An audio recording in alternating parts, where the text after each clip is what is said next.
Cricket et al. It's a website, it's a podcast. Pete, it's a way of life. It's Gideon Haig over here. It's Peter Lawler over here. And welcome to Cricket et al., your independent cricket podcast, with an unusual geopolitical quotient this week. It's been an extraordinary last 7 days in international cricket and international geopolitics, and the two, of course, in South Asia frequently overlap. Just to backtrack here ever so slightly, well, this goes back to on 22 April, there was an attack on a group of tourists, Indian tourists, in Pahalgam in India-controlled Jammu and Kashmir. 26 civilians were killed. Responsibility was claimed by a group called the Resistance Front, associated with Lashkar-e-Taiba, which is a militant group in Pakistan. They then withdrew their claim, so it's an unclaimed terrorist act, although the Indian government believe the perpetrators are proxies for the Pakistani military. And the situation has escalated to the point where cricket has become involved, and extraordinary scenes last Thursday night when drone activity around Dharamshala that was apparently targeting the airbase, sort of about 80 kilometres away from the ground, causing blackouts in the surrounding areas, meant that the Punjab Kings Delhi Capitals game was curtailed. There were then reports of cruise missiles landing in Rawalpindi that resulted in the cancellation of the Pakistan Super League game between Peshawar and Karachi, and then all the activity stopped while the two governments faced off between them. It was a sense of chaos, a sense of panic, brilliantly reported by my colleague Peter Lawler on cricketetal.com. Pete, where are we up to right now? It's been an extraordinary weekend, and you've done some fantastic work bringing the scenario alive. Yeah, I can wheel out all the cliches at this minute, Gideon, because it's a fast-moving situation that we have on our hands. Well, essentially, where we're up to is the IPL has been suspended, but it's now indicated there is now intention to get it back on before the end of the week. Yeah. If you'd have told me a few days ago that was the intention, I would have said you are insane. But then again, I've underestimated India and Indian cricket and its ability to get things done when it wants to.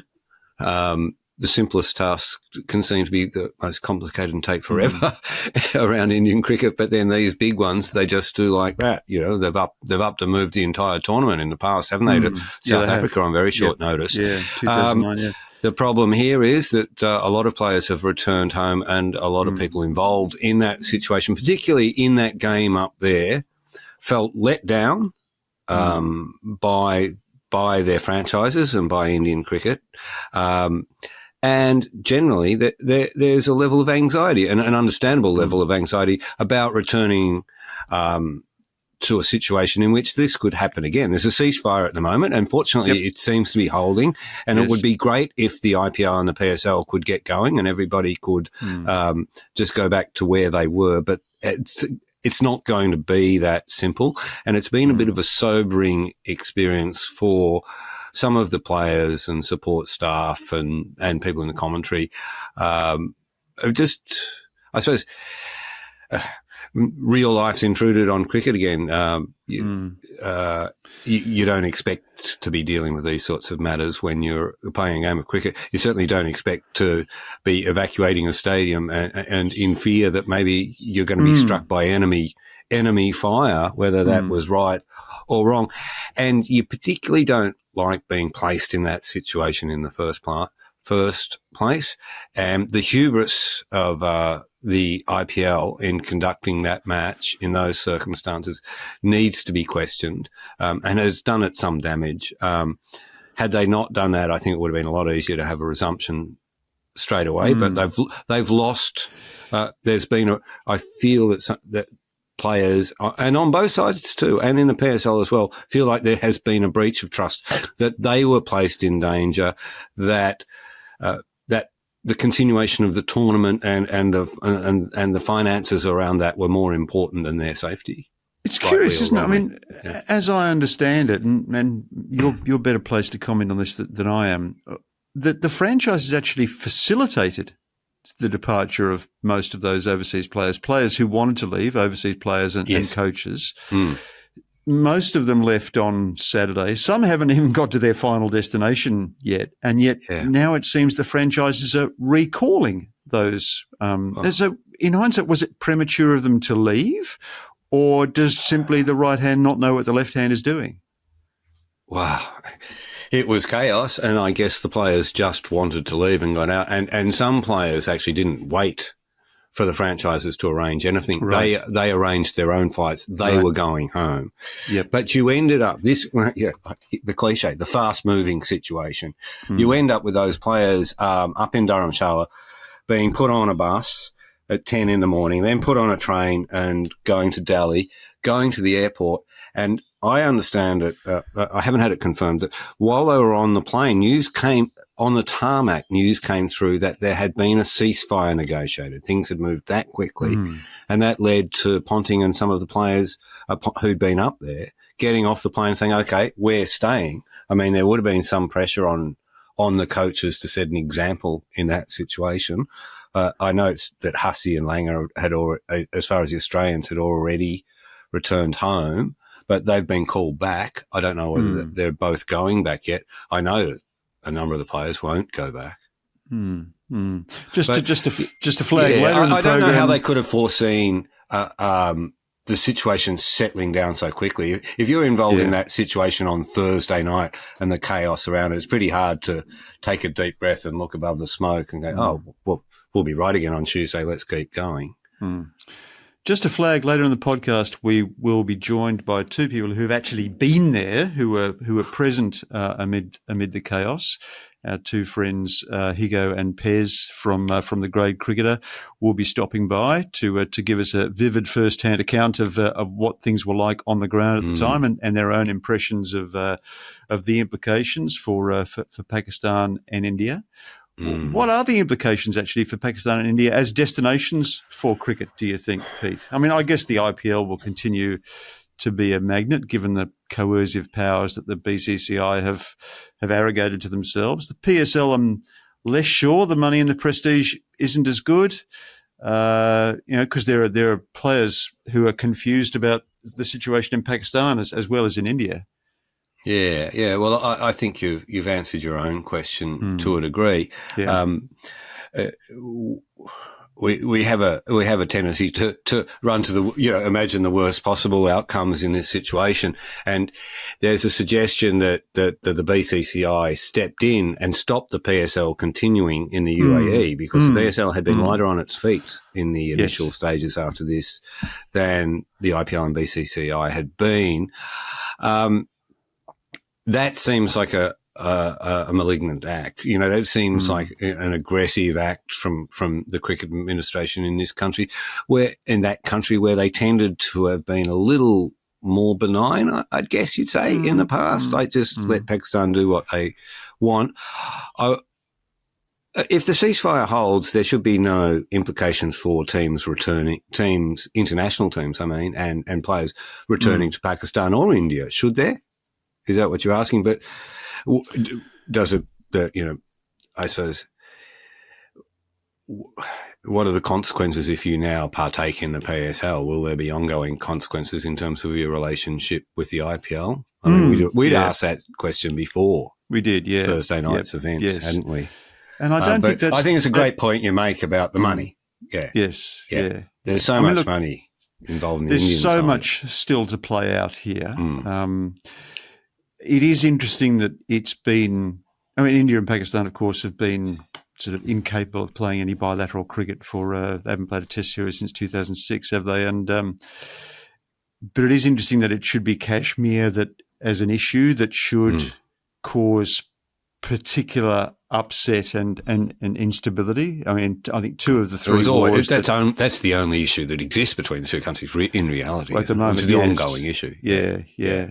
And I think the other thing that's probably changed is, both parties have nuclear weapons now. And, of course, India under Modi has kind of begun to mirror Pakistan's religious nationalism. So sort of muscular military confrontation plays well in that populist political atmosphere. You know, it sort of serves everyone's purposes, doesn't it? It enhances the army's popularity in Pakistan and the Hindu triumphalism of the BJP. And the other thing is that we're coming to terms with this new sort of generation of military technology, which we've seen in Ukraine and Gaza, which escalates the confrontation very quickly. You know, cruise missiles and weaponized drones can strike deep into each other's country's territory without risking the lives of pilots.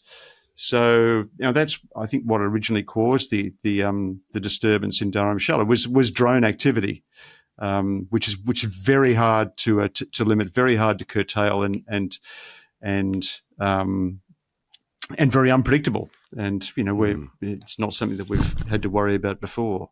Well, it's been a sobering experience for a number of the players involved, and some are adamant they will not return. Right. They're angry about what they were subjected to, and they can afford to say, you know, not doing that anymore. Can they? I don't know. I mean, you know, it looks like the attitude of the franchises. The attitude of the franchises where the auction is concerned is very much, it's our way or the highway. You're either in or you're out permanently. Yeah, and I think that there's been a sense of that from the very start of this tournament, and I suppose you've seen sort of more.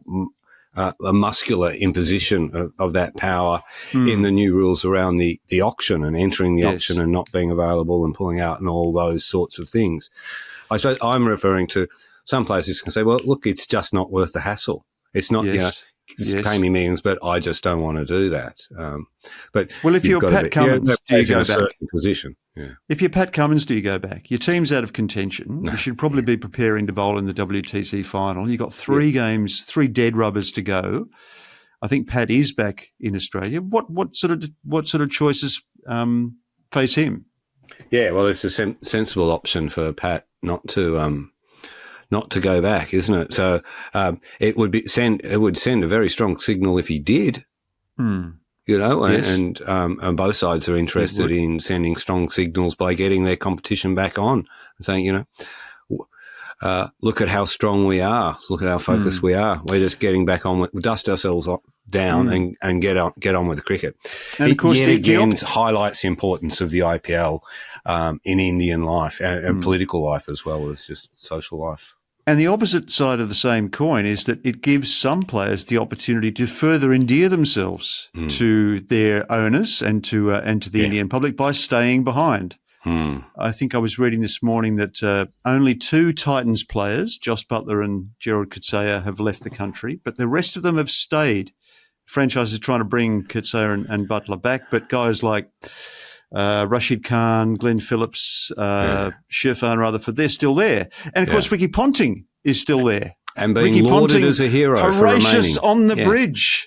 So, and his assistant coaches, Brad Haddon and James Hopes have stayed behind. Right. And I think so has Xavier Bartlett and Aaron Hardy. Yes, but I'm getting it's confusing trying to work out who's where. I mean, I have to go through my messages, you know, over and over again to find out where people are and what they're doing.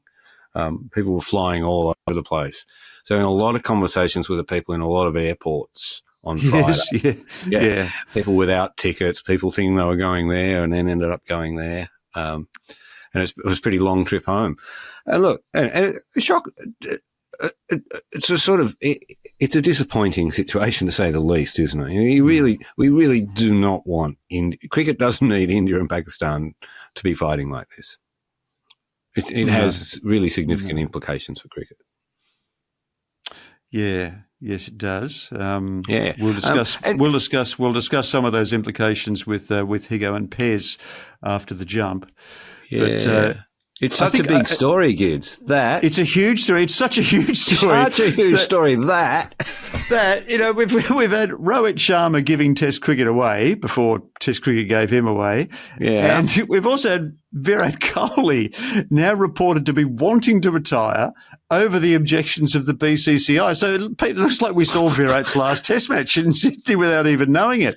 And I think I've also read this morning that apparently Jasprit Bumrah has pulled himself out of the running to be India's Test captain, which now leaves probably Shubman Gill or maybe Rishabh Pant as a potential candidate to succeed Rohit. Now, we've been discussing this. Rishabh Pant, captain of India, has not been watching the IPL. Just quietly. He's had a mare. But we would be discussing this uphill and down dale, were circumstances different. But I guess even the Indian captaincy is overshadowed by potential nuclear confrontation. Yeah. So beginning with the first of those events is Rohit says, "Okay, that's it. I'm gone." I think they just announced a contract list. He was up the top of the contract list, but at the same time, the people around him and the team had been given the flag. So the writing was on the wall. Yes. Yeah. But explain to me this. How can you want to retire and not be allowed to retire? Yeah. What sort of a contract does Virat Kohli have with Indian cricket?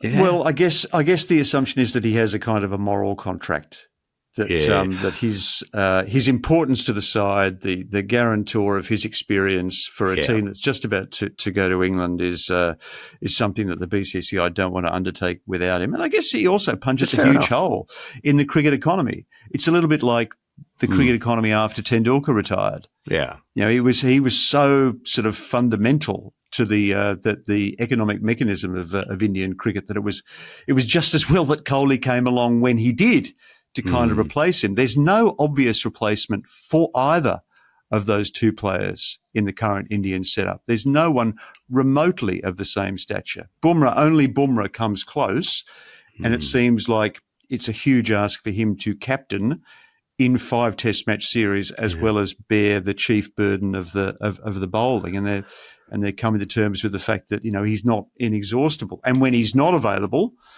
unpredictably, like he was in the Sydney Test, that leaves a huge hole below the waterline.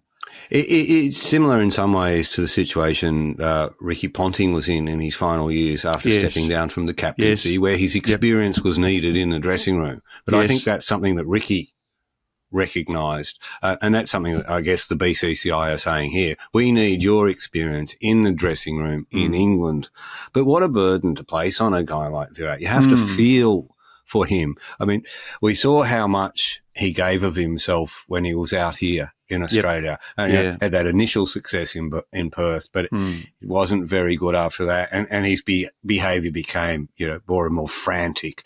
But he kept giving of himself, on the field, but he couldn't give of himself with the bat, and that's got to be a terrible situation for a champion to be in. You take so much pride in your own performance that to only have what you give the team. I mean, you're in there as the club mascot to a degree, aren't you? I think Kohli must feel very strongly about this, because part of him would want a proper farewell, a farewell on his own terms, in much the same way as that farewell opportunity was extended and extensively contrived for Tendulkar. Yeah, Kohli really must feel like he has nothing else to give at Test level, and I think you'd be a fool to kind of stand in his way. I think Kohli has a very intimate understanding of where his game is at. He monitors it obsessively. It's a fascinating kind of standoff between Kohli and the BCCI. There's there are reports that a senior figure has been asked to make representations to him. Not quite sure who that figure would be. Maybe MS Dhoni, maybe Rajiv Shukla. But I think he's never had an easy mind to change, Kohli, once he's made a decision. It'd be an interesting study to sit down and talk about Sharma and Kohli and the way it's ended, and what they both brought to the equation because it was so very different.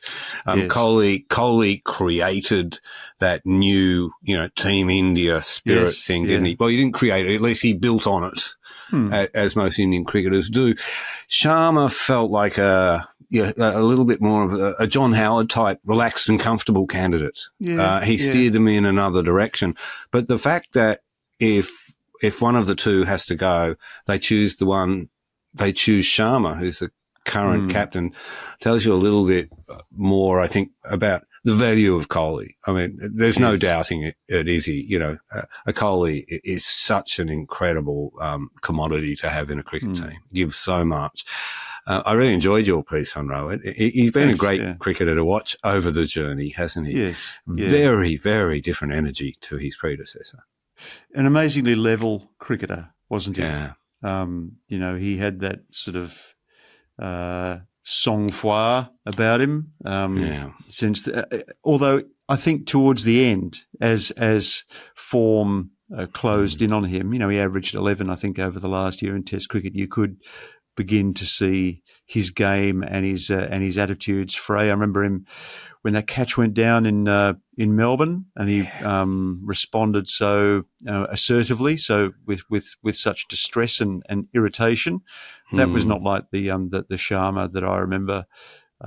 So in some respects, it's a little bit surprising that he didn't announce it maybe immediately after the Test series. Maybe he thought, I need to take a step back and not to make an impetuous decision based on emotion. And in the end, of course, I think it was the BCCI, who conveyed to him that he no longer had their confidence or that they wanted to make a change. Is it fair to say that Test cricket in India isn't where it should be right now? That team's performances haven't really lived up to expectation, or that Indian cricket monolith that we have in our mind about how good they are and how good they will continue to be because of the resources. And how good they are at home. How good they are at home. How unassailable they are at home. The New Zealand series really I think will lead to some soul searching in India because they had worked on that formula of preparing rank turners and, basically mincing every competitor who came over to them, playing, 2.5-day test matches. And then the tables were turned on them and, people were forced to confront the idea that it was actually helping overseas teams, certainly helped New Zealand, certainly evened up the competition between the two sides. And the question is, what do you do now? Hasn't helped anyone in the Indian top six. No, it hasn't. Over the last 10 years. No. It's a terrible thing to be a batter over there. But the performances haven't been great. I mean, to your mind, who's favourite when India play away now? They've got 5. Is it 5 tests coming up against England? And in fact, if you look at Rohit's Test captaincy record, I think it's 12-9, isn't it? It's not outstanding. His white ball record's astonishing as a leader. I mean, India's been virtually unassailable at one-day cricket, apart from the misstep during the T20.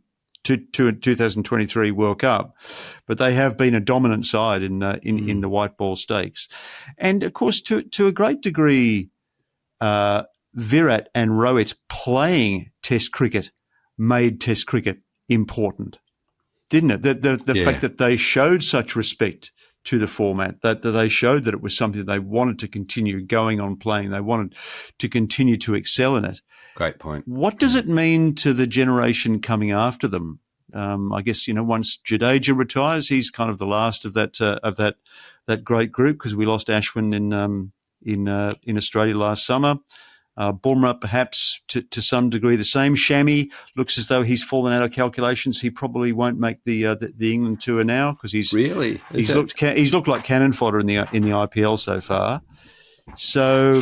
You look like cannon fodder in the IPL, so you don't get a run in Test series. He's pretty fucking good bowler, mate. Everyone at some time or other looks like cannon fodder. Yeah. But it's they kind of kicked the can down the road, didn't they, for a long time by maintaining that core of senior players, and it looked a little bit like 2011-12 towards the back end of last summer, didn't it? The team that had gone on one tour too many. Yeah, it certainly did. In some respects, the tour of England is the first step in the new generation. So, not surprising in some respects that they want kind of Kohli to provide a sense of continuity. But at some point, he's got to finish. Hey, Gideon, we might have some new listeners to the pod this week, given our special guests. And if we've got new listeners, they probably don't know what a sailie is. That's right, Pete. And it's their lucky day because we can induct them in What is Sailie. It's a new eSIM service app brought to you by Nord Security. You can choose from several affordable eSIM plans in over 150 countries. With an Sailie eSIM, you'll always have a connection when you need it. Say you're walking out of a cricket ground where the lights have gone out in Dharamshala and you're under drone attack. Yeah. That's when you really don't want to be wondering about global roaming fees, do you?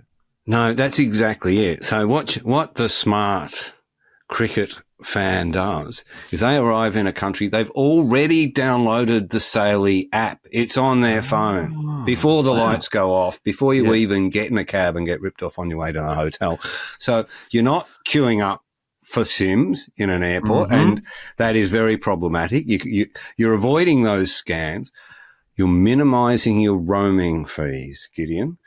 You're staying connected 24/7, and it's fully compatible with any plan that you've got right now. And you'll get a full refund if your device isn't eSIM compatible in that very, very unlikely event. And, you don't want to be waiting in line at the airport to get a local SIM card. You just download it once, only once. So buy a plan. We can recommend it. Multiple plans in over 150 countries are available at some of the best rates online. All you need to do is download the Sailie app first. You just activate your eSIM before you leave. You'll easily be able to connect to the local network when you land without the need for an internet connection.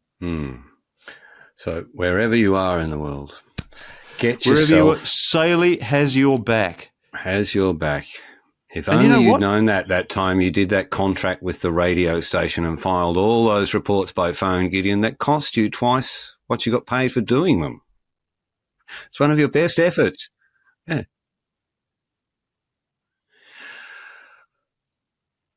Jesus, that's had some tariffs imposed on it over the years. I think it was $101,000, Gideon. But anyway, who's counting?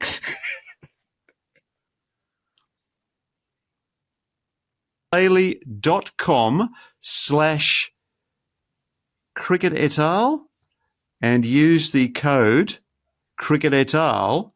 To get an exclusive 15% off your first purchase. That's 15% once in a lifetime offer.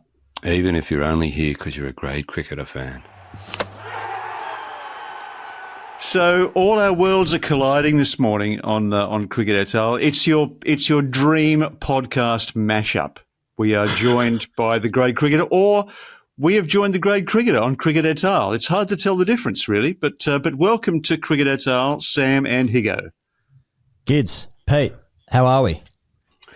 We're relieved that you two are back, actually, from India. You've had quite the adventure. Yeah. Oh, yeah. It's good. It's good to be back. It's definitely good to be back. We have to be clear from the outset. We left Mumbai to come home, so I don't think it really qualifies to dramatise it and say that we fled war-torn India, but we were due the morning after it all went down in Dharamshala. We were due to fly to Delhi, which is somewhat closer. And, getting nearer to the conflict where, 90 flights had been cancelled that day. So we did have a late night decision to make. And with the help of our team over there, it was quite an easy one, really, to get out. But, being very – and we had to hastily arrange some flights as well. It was difficult to get out of there. It was a bit hairy at the airport trying to sort it out. But we went via Abu Dhabi. They were serving beers at the airport in Abu Dhabi, which was great, and we're home now. Well, I mean, at any Indian airport there is security that an Australian wouldn't recognise. Well, we think it's officious here, but there's lots of people walking around in brown uniforms with big heavy machine guns. Was it palpably different this time round? Oh, I wouldn't say so, Gids, to be honest. It was not in Mumbai. I mean, it was the same thing you see in most airports. As you said, there was military there. There was guys that looked like Suryavanchi's school year walking around with machine guns. It was but there was no sense of panic or stress. Or I think that there was some. We actually ran into a couple of friends of ours at the airport just coincidentally, and there was a certain have you seen what's going on kind of conversation, but not in a high intensity, stressful, we need to get out of here ASAP kind of thing. It was more just, have you seen the news lately kind of feeling. Right. So it wasn't particularly busier than usual. It was just, it was kind of business as usual, to be honest, which isn't as dramatic as what it might have been reported back here. But I mean, we were in Mumbai and it was okay. And before that, we were in Bengaluru, so further down south. So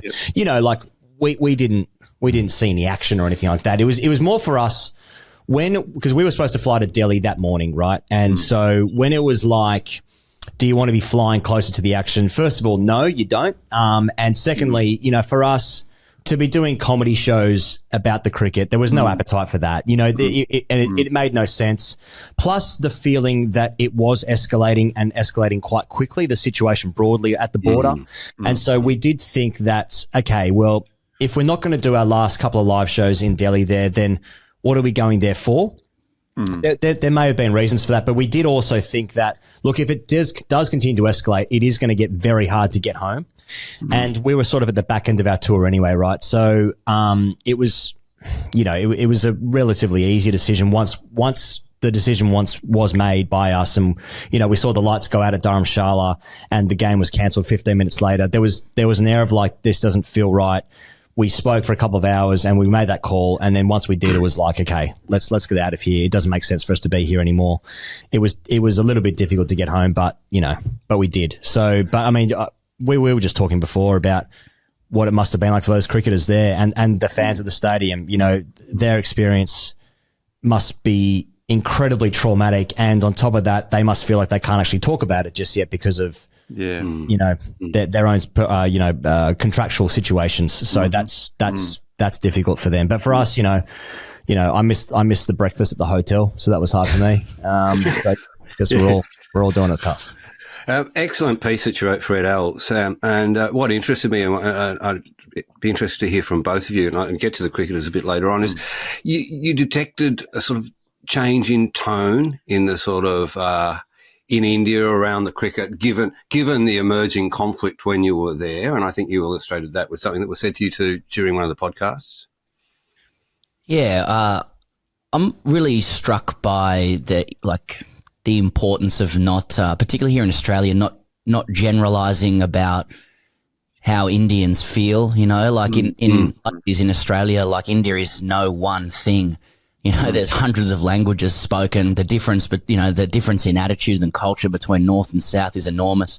These are all things we've been really privileged to learn about through, taking our work over to India. And I think it's a particularly important thing to note because, I don't think it's like controversial to say, but you only really get a mono presentation of cricket out of India, via its official broadcaster and stuff. And I think part of the reason that TGC has had some kind of success in India is that there's a lot of people there who quite enjoy hearing an alternate viewpoint, that isn't particularly presented in official channels. So with that in mind, when we were over there at the start of the tour, everybody was aware there was conflict, but there was also the sense that it was quite contained to the border, and that a lot of the rhetoric coming out of India was that that there was restraint between both parties, and that the conflict was kind of was targeted and surgical precision, and it was about military bases and all of the kind of the typical kind of military rhetoric that you read and you can probably gloss over. You didn't really hear about many civilians being caught up in it,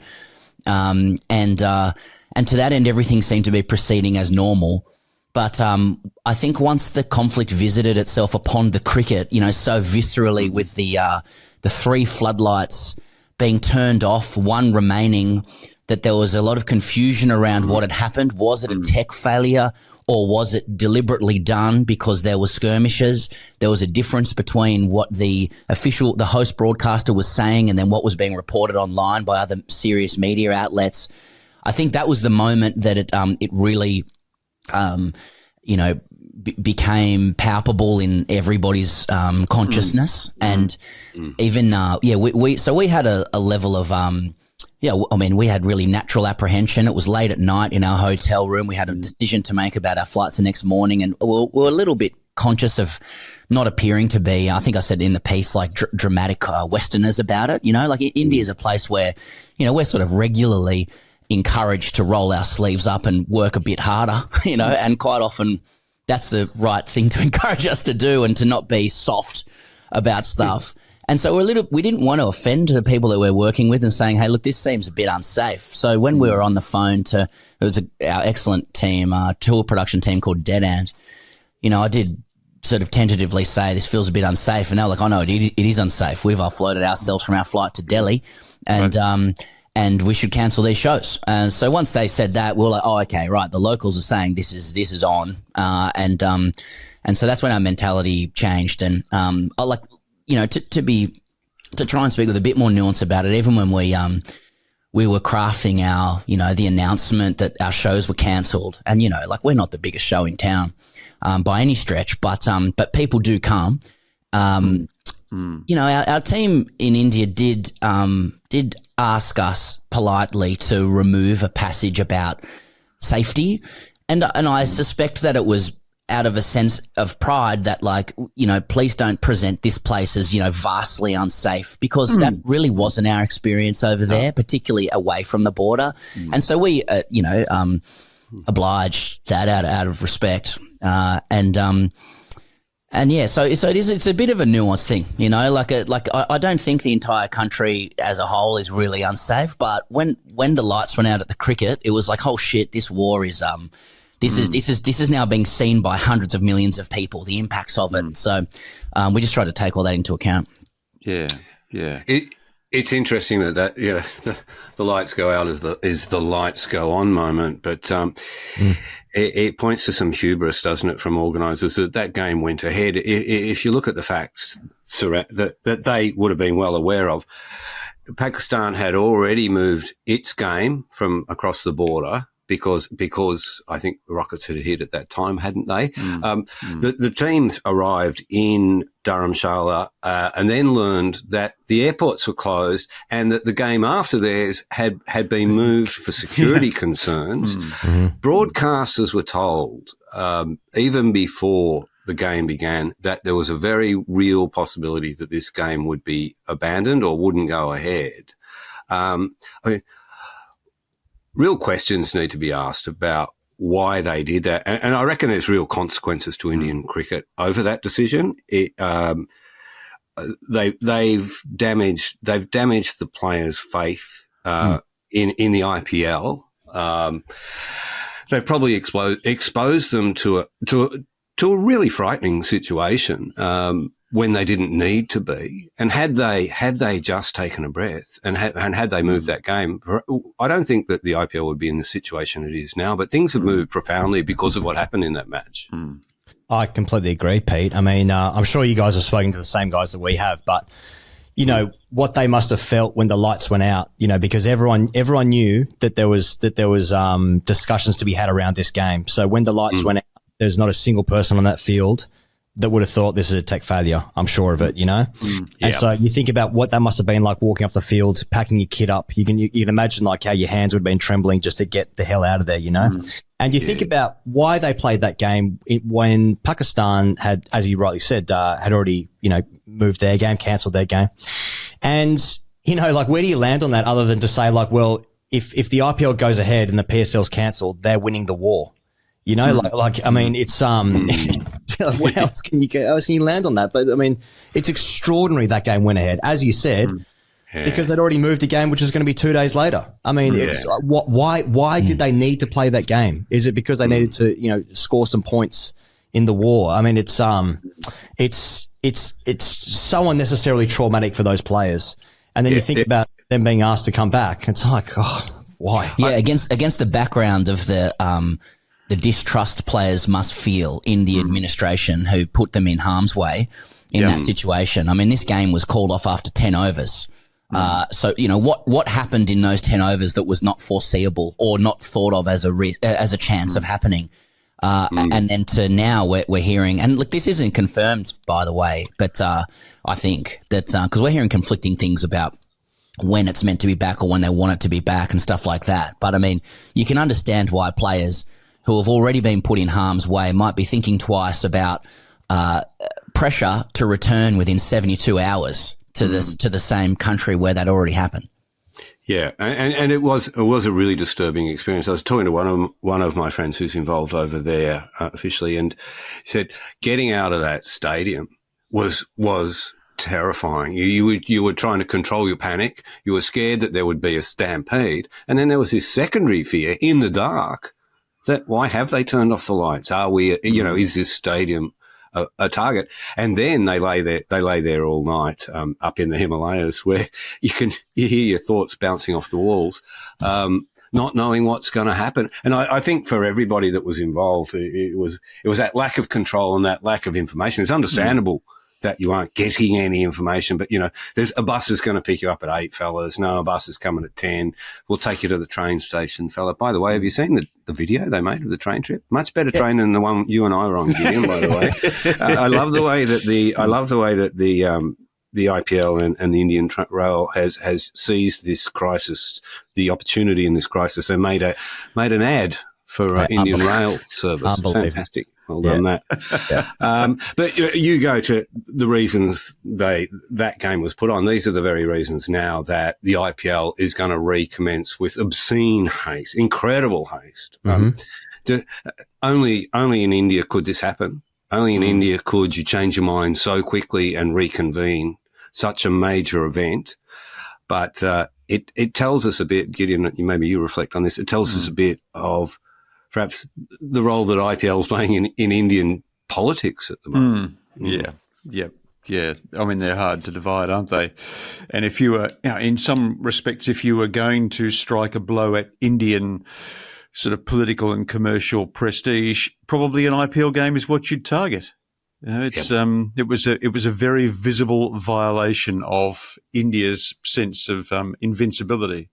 I'm interested in. You both referred to this before. These are all very good questions that we've been asking this morning. Who's asking them in India? Because you referred this morning to the sort of the monolithic nature of the coverage of India in cricket. We think we have a pack mentality in Australia, but in India, it's pretty vigilantly policed. This singular view. What feeling did it give you for the way in which the freedom with which the Indian media operates and the reliability that you can place in its pronouncements? Oh, look, I think the first thing to say is that, you know, I wouldn't say that either Higgos or I are, you know, are deeply literate in like the Indian media landscape, and I'm conscious to speak in generalities about it.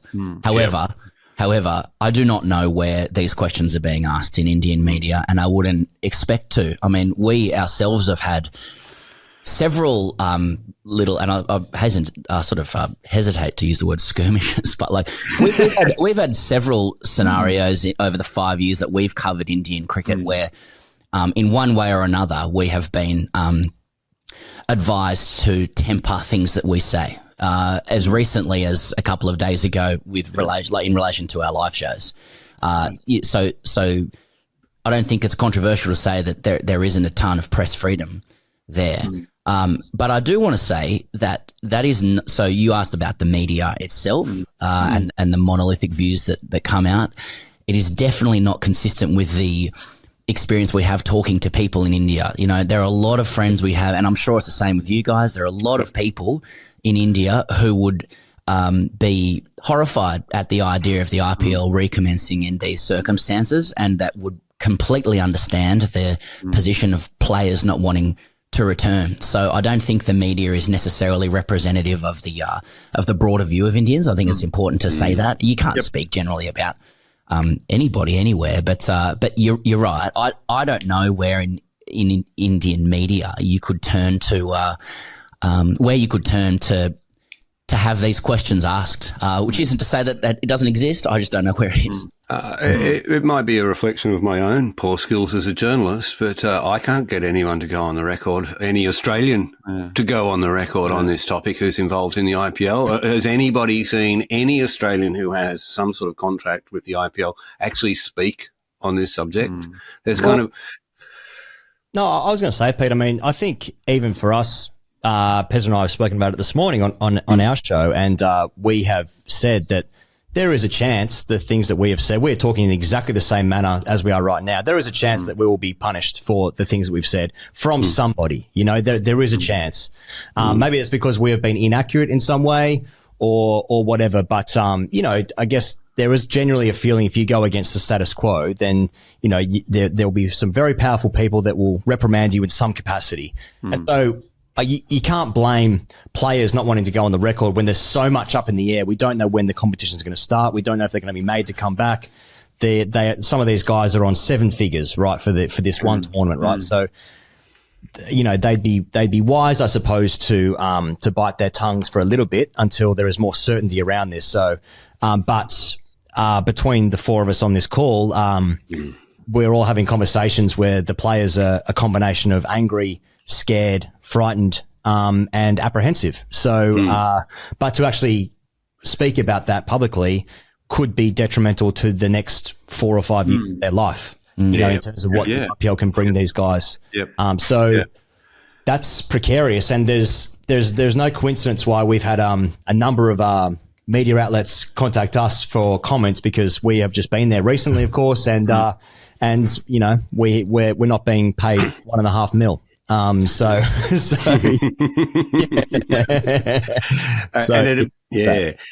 it appears overnight that players have started to receive instructions to return to India. So that's what I've been told this morning, that some have been told to come back. Some actually didn't make it. I don't know. You guys might be a bit more across this story than I am. But the story goes that when the players, the Punjab players, they got on that bus and were evacuated out of Dharamshala down to the plane and actually got on the plane to return home when news came through of the ceasefire, and Kriki Ponting is being hailed as an Indian hero for standing up and saying, I'm going to stay. And what about you blokes? And apparently 2 of the younger members of the team, Bartlett and Hardy, decided to stay with him. I haven't confirmed that yet. Have you seen that story? No, I haven't. I haven't seen that, but I mean, Ricky has stayed. I know that much. Justin Langer has come home. Michael Hussey's come home. I think Huss has been asked to return, and I assume Langer has as well. James Hope stayed as well. I think James Hope might have stayed there with me. Hopes and Adams stayed too as well. Yeah, they are all part of that setup. You know, this is why. I mean, you already feel like the context is very sensitive anytime you discuss India in moments of peace. But right now, you know, it doesn't feel unreasonable to say that cricket, like a lot of other things, will be a tool of war, a tool of winning the war, and players will be co-opted in that effort, you know. And it's well established that Indian Cricket Administration has a pretty decent line through to the government, to put it mildly. As does Pakistan's as well, we should say, at this point. That's right. Even closer links, possibly. I'm not surprised that some players or coaches are seeing it the other way and saying, well, this is an opportunity to help. And I think I want to add that we don't judge any players or coaches for whatever they choose to do. You know, I think until you sit down and go, well, you know, there's $1 million on the line for my family if I'm there for another week. You shouldn't really judge what people want to do in either situation. But I can only imagine the kind of pressure that they will be put under. And I hope they're not. You know, I really hope they're not. But I do imagine that it will be along the lines of you will be doing a great service to the people by restoring normalcy with games of cricket on TV. It'd be such a shame if officials said, and you're also contractually obliged to do so, and your pay is dependent upon returning to a country at war. But it sounds like the early signals are that is what's happening. Gideon, do you think that this will affect foreign players' relationships with the IPL? Do you think that this has been a bit of an awakening to some of them? Well, I mean, you've been able to see this relationship change, I think, over the last year. First with the extensive coercive powers that the franchises arrogated themselves to with the auction. Basically, it's mandatory to go in the auction now. There's no excuse. You can't say you're tired. You can't say you need a break. You've got to go in it. They want the best and they're prepared to pay for it, and you better turn up. And there was also that interesting interlude, wasn't there, earlier in the tournament where Virender Sehwag got stuck into Glenn Maxwell, which I got the feeling was there's a bit of an undercurrent, undercurrent of, they come over here, they take our jobs, they take our women, they take our money, they're just over here on a holiday. Maybe we could do without them. Yeah. Yeah. And the competition, and looks like the tournament at this point will start up without a significant number of the Australians returning. Yeah. It's an interesting point too. I mean, was I wrong? I think I saw on the site screen of the match that was abandoned up in Dharamshala, a sort of big herogram for the Indian military, which of course every player has dutifully come out and thrown their backing behind the Indian Army and Indian government at a time like this. And that's completely understandable, and not always. But if you're a foreigner sitting there and you say, I've taken the money, look, I've signed up for this as well, have I, for this sort of brand of Indian nationalism? Yeah, I mean, I think I did. Someone texted, you didn't know. He goes and said, I didn't sign up for this. Yes. For the military. I in the war zone didn't sign up for this. Yeah. And I said, check your contract, mate, you might have. Basically, you signed up for whatever they tell you signed up. That's right. I thought what's an interesting one in terms of the returning players. Hazelwood has very unfortunately, found a niggle in the shoulder there. But for guys like Pat Cummins, who has 3 games remaining left for Sunrise, the Sunrise is now out of the tournament anyway, so he's playing 3 dead rubbers from his perspective. He's got the World Test Championship final. We know how seriously the Australians take that, how much that's important for their legacy, for this team's legacy. Does he want to fly back? He's obviously just had a second kid. How much does he want to fly back for 3 games where his team has no interest in the playoff stages? I don't know. And he's also one of the highest profile overseas players. He is loved in Hyderabad. He is deeply respected by Indians for what he did in particularly the 2023 World Cup, the ODI World Cup. So, what does he do? I mean, he's a man of the highest dignity, and he will serve the fans dutifully. But there's also an element there of being asked to go back, and maybe he feels safe in Hyderabad. It's much further south, of course. But maybe all these questions are for individual players only. But I just keep thinking about the Delhi and Punjab players that played that game. I mean, how could you have trust? You're going to be told that you're going to have the greatest security of all time, but you can never really know. You could never possibly know. There's a similar angle of anger, sort of degree of anger among some of the people who are playing in the PSL too. They believe that they were misled by the administration about the dangers that they were facing when they initially tried to move those games to Karachi. They were told they were deceived. And there's some pretty interesting reporting about the evacuation from Pakistan, or the movement to Dubai. Just how upset and how angry some of those players were as well. So it's not just down on the Indian side, this thing too.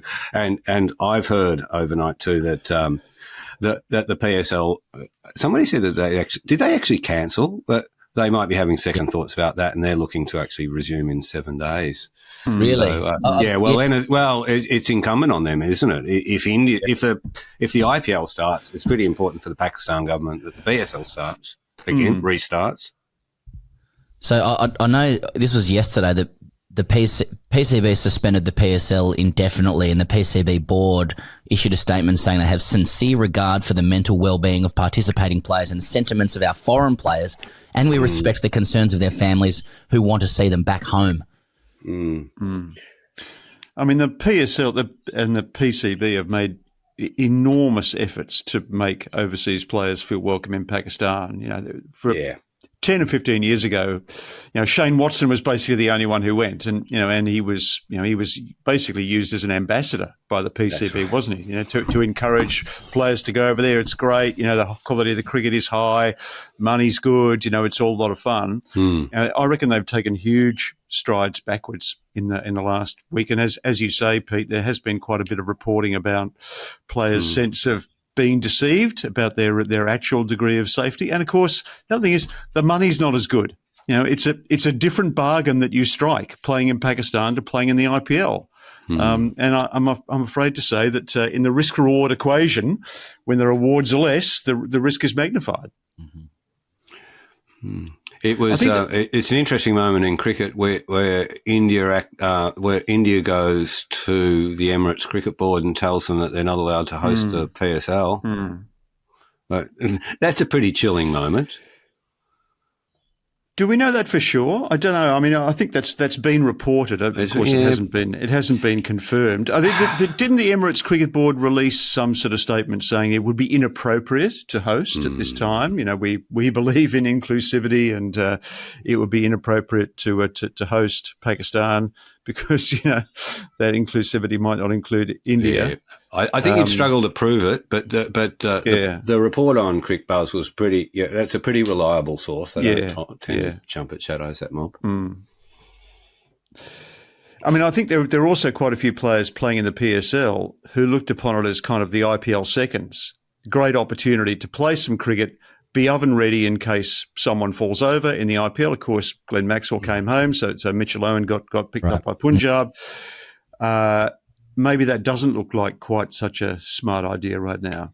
It feels it's going to move so much in the next couple of days, like who knows if the IPL restarts, if the PSL wants to restart. I mean, we had a little bit of jet lag 2 nights ago. I was up at 2 a.m. and awoke to news of a ceasefire broken by, Marco Rubio between India and Pakistan, and then what could possibly go wrong, really? Well, an hour later, I know there's a lot of misinformation especially online at the moment about it. But a couple of hours later, both sides accusing each other of violating it. And there seems to be a pattern now where you think there's a certain normality or a certain kind of tenor to the conflict, and then it only takes one thing, as it did in Dharamshala, and it completely escalates, and the implications and hypotheticals change.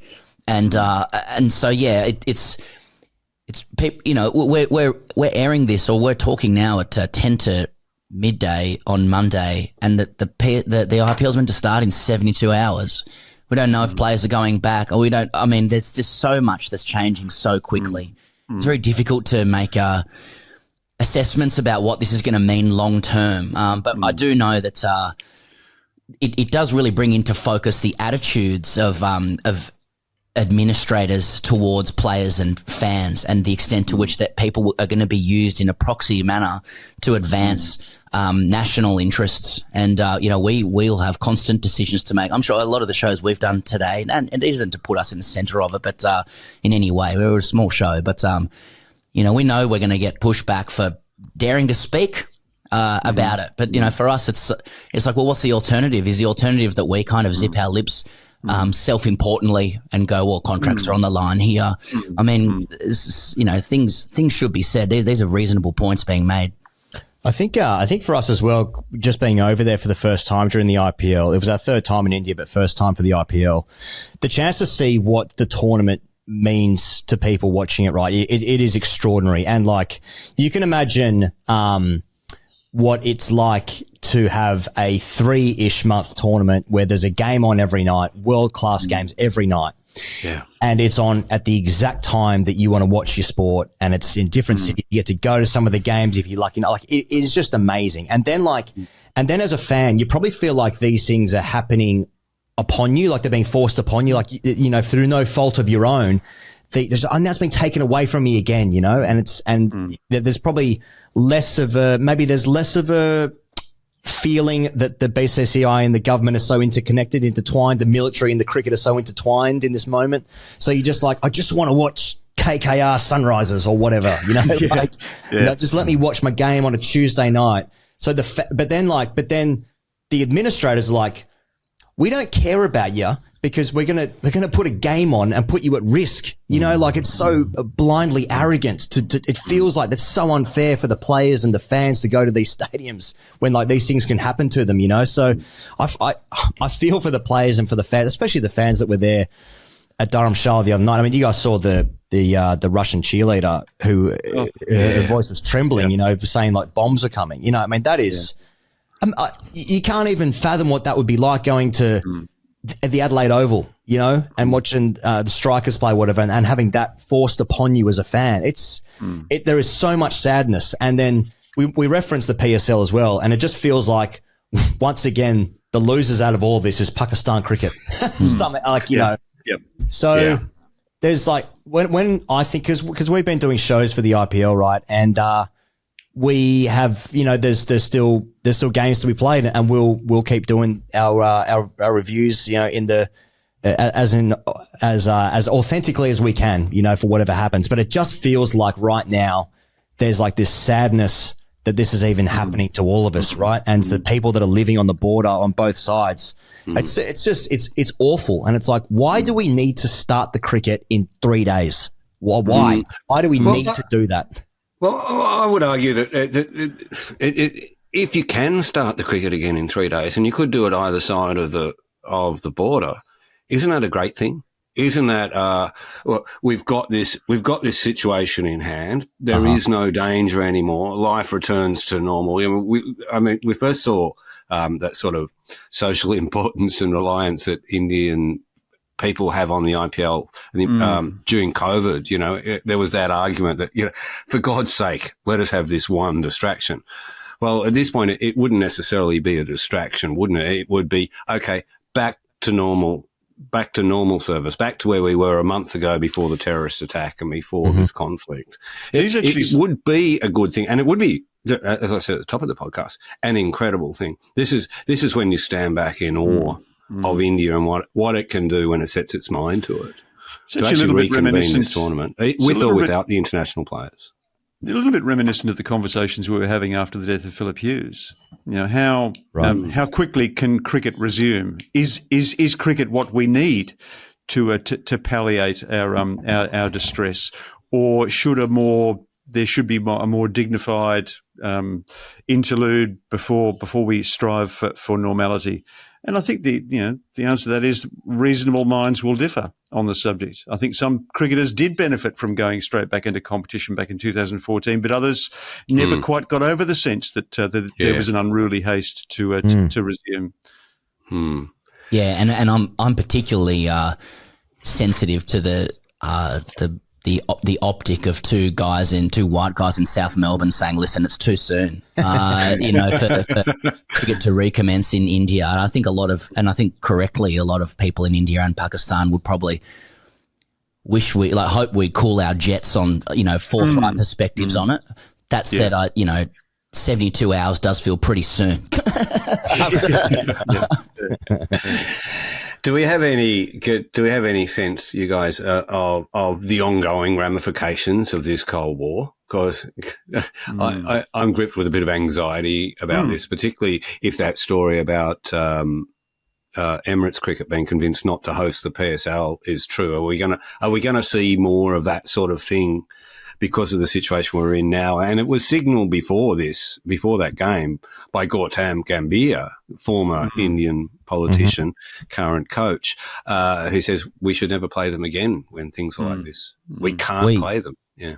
We had I wrote this in Et al piece, but one of the sections of our live show is Ask TGC. So it's just questions from the audience, and a lot of people prepare their questions, and it's their moment in the sun, and they'll say something funny, and we'll combat it, performatively, and try and think of something funny to say. He goes, he's really good at that. I'm not. But one guy, occasionally you'll have a serious question. You blind them with your beauty. One older bloke got really upset, actually. This is not the question I'm referring to, but he was like, when are you going to start answering people's questions? Yeah. And we're like, this is the thing. He had a question to us about right and left-wing politics, and I was like, I'll leave that alone. But then somebody else in the audience just said, really, with a lot of certitude. What do you think about India and Pakistan not playing each other anymore? Now, this is before Dharamshala, and I didn't really understand what they meant. I said, well, they play each other every World Cup. That's about every 6 to 12 months, isn't it, mate? They're fine. And he said, no, this is when Pakistan will cease to exist as a state. And everyone in the audience just went, oh, like the air was sucked out of the room. The guy was deadly serious, and we just shook our heads and just went, "Nah, I'm not going there, brother. I don't know what you mean." But I thought it was important in terms of noting that there's that's I don't think that's the general view, of people in India, but it was a bit. It was, consistent with the sort of thing that Gautam Gambhir was saying about never playing Pakistan again. So I don't know. I wondered what this might mean in terms of the progression of the Saudi Arabia competition. In the sense of creating competition for the lack of reliance on Indian and IPL cricket for guys, around the year. So, because obviously, the what is it? Major League Cricket is essentially India, right? They are Indian teams. I know New South Wales and Victoria have a stake in those, but essentially that's an extension of the IPL. But the Saudi Arabian League is an interesting one. So maybe there might be some more development of that. So there is some competitions for the lack of reliance to go to India every year if you wanted to sort of double your income if you're English or Australian in particular. So that might be a ramification, but I mean, in the sense of, I think that like the IPL's got such a stranglehold at the moment that this skirmish, if we're calling it that, will pass. And by the time the next auction comes around, guys will be desperate to go over again and, play their games for Mumbai and whatever and just crack on and get money. There'll be a couple of casualties, but it'll be among the people who can afford to be casualties to a degree too, won't it? Who are well placed. Not to be too cynical about it. But hey, maybe here's a further argument for selling the BBL, privatising the BBL, making it the greatest tournament on earth, an option to the IPL. Well, I also thought it was interesting that the ECB, Richard Gould, didn't he? He fired a missive straight to the BCCI saying, "Oh, we'll stage the rest of the IPL. Yeah, we'll be a safe haven." I guess that is something that Australia and England have. They can genuinely call themselves to be safe locations to play. I do think, to Higos' point, I get the sense that at least Australian players would love a little bit of competitive tension over their labour. While they appreciate the commercial opportunities to go to India, that they would love the opportunity to go elsewhere too, which is why I think a lot of them talk up cricket in America because they like going there. And I think that the Saudi Arabia opportunity, although it seems very nascent, seems to be led out of Australia as well. And I don't think that is disconnected from a sense from a lot of the players that 2 to 3 months in India each year is not ideal for them. But I am speculating, and that Saudi Arabia opportunity I don't think is going to be divorced from Indian interests either. So yeah, no. You guys were in trouble even before this, weren't you? You had to strip your channel. This has been great, down you guys. Yeah, causing problems everywhere. I did notice Higo actually using the words IPL. Are you allowed to do that? No. So gone. 7 notices coming our way. Pez and I have been laughing. We've made the news twice, and none of it's for the good work that we do. It's been naughty little boys again. Naughty internet boys. Yeah. Because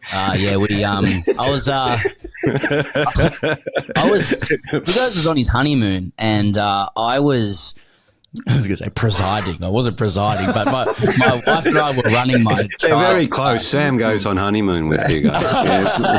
The guy went on Gideon's last honeymoon. No, it was my eldest son Ted's 7th birthday, and I was going to the kitchen to get some orange juice or some shit like that, and for some feral kids. And there's 2 emails in the at our generic inboxes. Like there's gradecricketer@gmail.com and hello@gradecricketer.com, and it just said it was from Indian Premier League, And I thought it didn't even have a picture next to the symbol. I thought this is spam for sure. Yeah. And it was sort of written very formally at the top. And I thought this is even more reason for it to be spam. But the more I scrolled, I was like, oh shit, every single offending video that it's referring to has been hyperlinked. And the upshot of the email was to and we have to be really clear about this. It was a combined communication from the Indian Premier League and the BCCI to alert us to instances where we had, breached their IP, and it was of particular interest because, we were commercializing it. And look, we've learnt the hard way, but several years ago to never use things like footage. Others do. Don't worry about that. Others do and don't seem to get in trouble, but TGC. What were you using that offended So, look, the letter itself actually outlined every single way that one could breach its IP. So it wasn't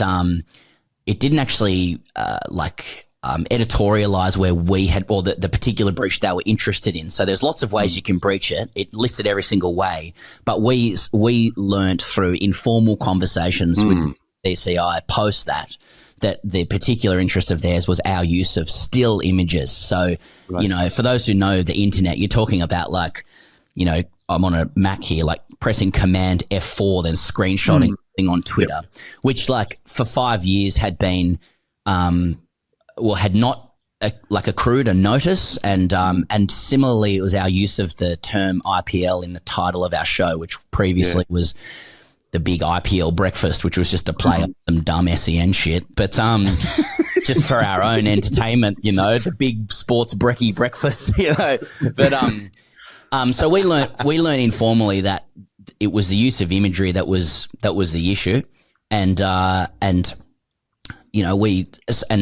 we took the step of taking down those videos, removing them, because there is evidence that they can just put a copyright strike on your channel and effectively end your ability to operate as a business. And so we took them down, and then that prompted us, we needed to explain to our audience why, 80 videos had been removed and explained it. And then, it attracted a fair amount of interest in the press as to what the deal was. And it was just interesting that I suppose that until this point, there'd been implied some element of fair use of still images. But now that posture had changed. And so we changed accordingly. And so now we don't use still images. We get my child to do hand-drawn pictures. Okay, good. That's good. So, and our show is called The Big Sports Morning Cricket Game Meal. You considered interpretive dance. All of it. It's all there. It's everything's on the table to just continue running our business. But it was we were sort of assured that we weren't particularly targeted. And again, we don't want to speak as though we have any kind of self-importance or anything like that. But it was curious that it was okay to do for 5 years, and then 48 hours before traveling to India, it was take all your videos down. But there you go. So that was the only option, was to take the videos down. You couldn't edit them. You couldn't rebuild them. It was just clear. Yes, to be fair to them, it was the instruction was to suitably amend, to comply. Right. And the thing is, because we're talking about 80 separate pieces of content, so that's 20 games that we'd done or something like that, and each of them has its own clip on different platforms. It totaled about 80 videos. We couldn't we're a team of 4, to actually edit all of those videos accordingly, to take every single reference of the IPL out or team names out, to take every single image out, would take some time. So the videos have been removed and sort of awaiting further instruction as to what we do next. It created a conversation with our sponsor as well around, whether we were compliant with our contract with them. So it's caused a few headaches, and that was on top of writing an actual live show for our audiences in India as well. But, got to say, I think we're fairly resilient and hardened to operating in India. You know, we've been doing it for 5 years. We're really proud of what we've built. We've got a really good audience there. I tell you what, the incident itself like meant that the first 5 minutes of our live show was already written, and we played on it at the live show and got heaps of support from our fans. So you know, it's just all part of the show, really. Hey guys, it's been great to have you on the podcast. I've wanted to have you on for a long time because I've actually wanted to explore this phenomenon that is the grade cricketer. So I'm going to have to get you back at some point and just talk about what you two have done, because I've been fascinated by the journey from a Twitter character to a book, and now this incredibly successful podcast and everything else that is the grade cricketer juggernaut. So big now that the BCCI are taking you on. Thanks for coming on. Glad you got out of there okay. Been fun to chat. Oh, thanks, Jens. Thanks. No, thanks for having us on. It's a very strange thing for you to say on air, Pete, given that you're the one who complained to the BCCI about us. And I also I note that you're keen to have us on, but obviously Gideon's staying quiet there because every time he comes on our show, he gets us in trouble as well.